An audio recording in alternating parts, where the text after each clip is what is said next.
Hello wrestling fans, the Wrestling Wizard here, and welcome to Wizard Watch, the show where we break down the top 5 moments in no particular order from this week's episode of Monday Night Raw. And I'm not going to lie to you, this wasn't a groundbreaking show, it didn't set the world alight, but it set some clear tracks in place leading up to WrestleMania. And first and foremost, of course, being big Bray Wyatt fans on this channel, we've got to talk about the fact that Omos has challenged Brock Lesnar, so surely we're now going to get Bobby Lashley versus Bray Wyatt at WrestleMania, or are we? We'll have to wait and see. Now, I'm on the fence with this. I'm not quite sure how this is going to work, but I'm willing to give it a chance. I think it can. I certainly feel that you need a little bit more of a faction angle to play into this. I could be wrong. It could work with just Bray on his own and Uncle Howdy. But the one question I do want answered at some point is the fact that Uncle Howdy is coming sort of heel, isn't he?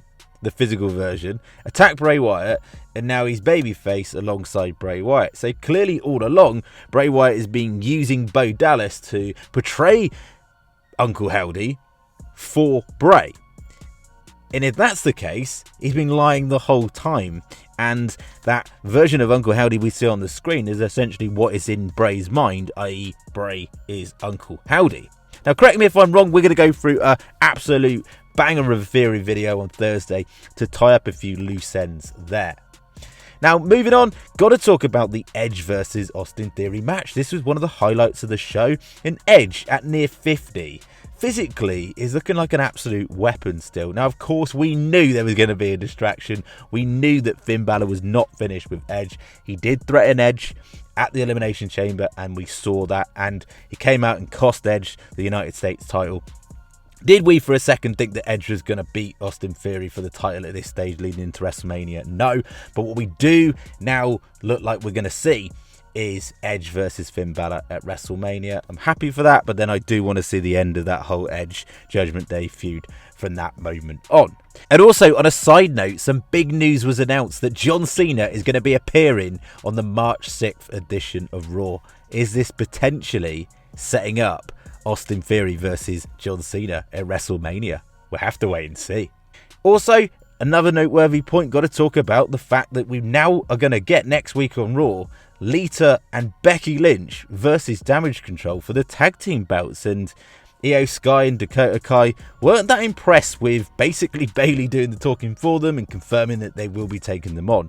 Now, I don't think in a million years that Becky and Lita should win. What I'd really like to see in a dream fantasy booking match would be Trish Stratus, Lita and Becky versus the whole of Damage Control, of course, including Bayley. And that would be fire on the grandest stage as well. Again, just a bit of wishful thinking there. Next up, got to talk about the fact that Asuka sort of dominated in parts and Nikki Cross. Now, what was noteworthy, really, one of the main talking points from this was post-match, when, of course, we got the stare down between Asuka and Bianca Belair.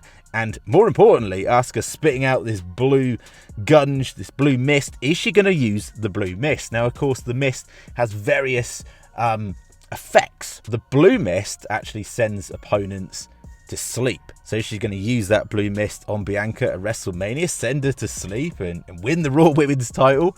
We'll have to wait and see.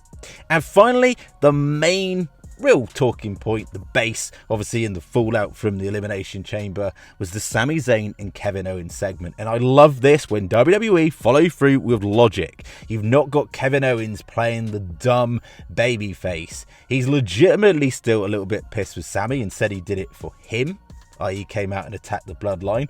And for months and months and months, Kevin Owens has been beaten down by the Bloodline and Sami Zayn hasn't been there. And he basically said, if you want help against the Bloodline, go ask your buddy Jay. Ouch. Now, I like the fact they're going to tease the reunion between Sami Zayn and Kevin Owens, and it's not going to immediately happen. And that is real life, and I love that. It actually works into storyline nicely. I'm loving that storyline overall. Now, a few other noteworthy mentions. We got a brief segment between Cody Rhodes and Paul Heyman. Paul Heyman, of course, selling the stunner.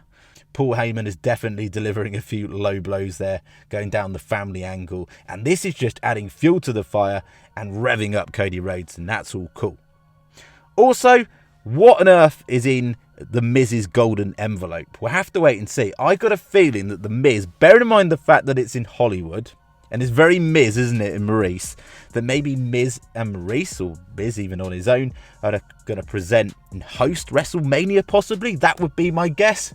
Could be another child. I don't think so. I don't think you would deliver the news like that. Buzzing for the lead into WrestleMania. I hope there's a few shocks and twists along the way. I don't want it to be too predictable. I feel like at the moment it's a little bit too predictable leading in, but we might get some swerves. We'll have to wait and see. Thank you so much for watching the video. As always, be really appreciative if you could like the video, share the video, and even better, subscribe if you're new. And as always, we'll catch you in the next one.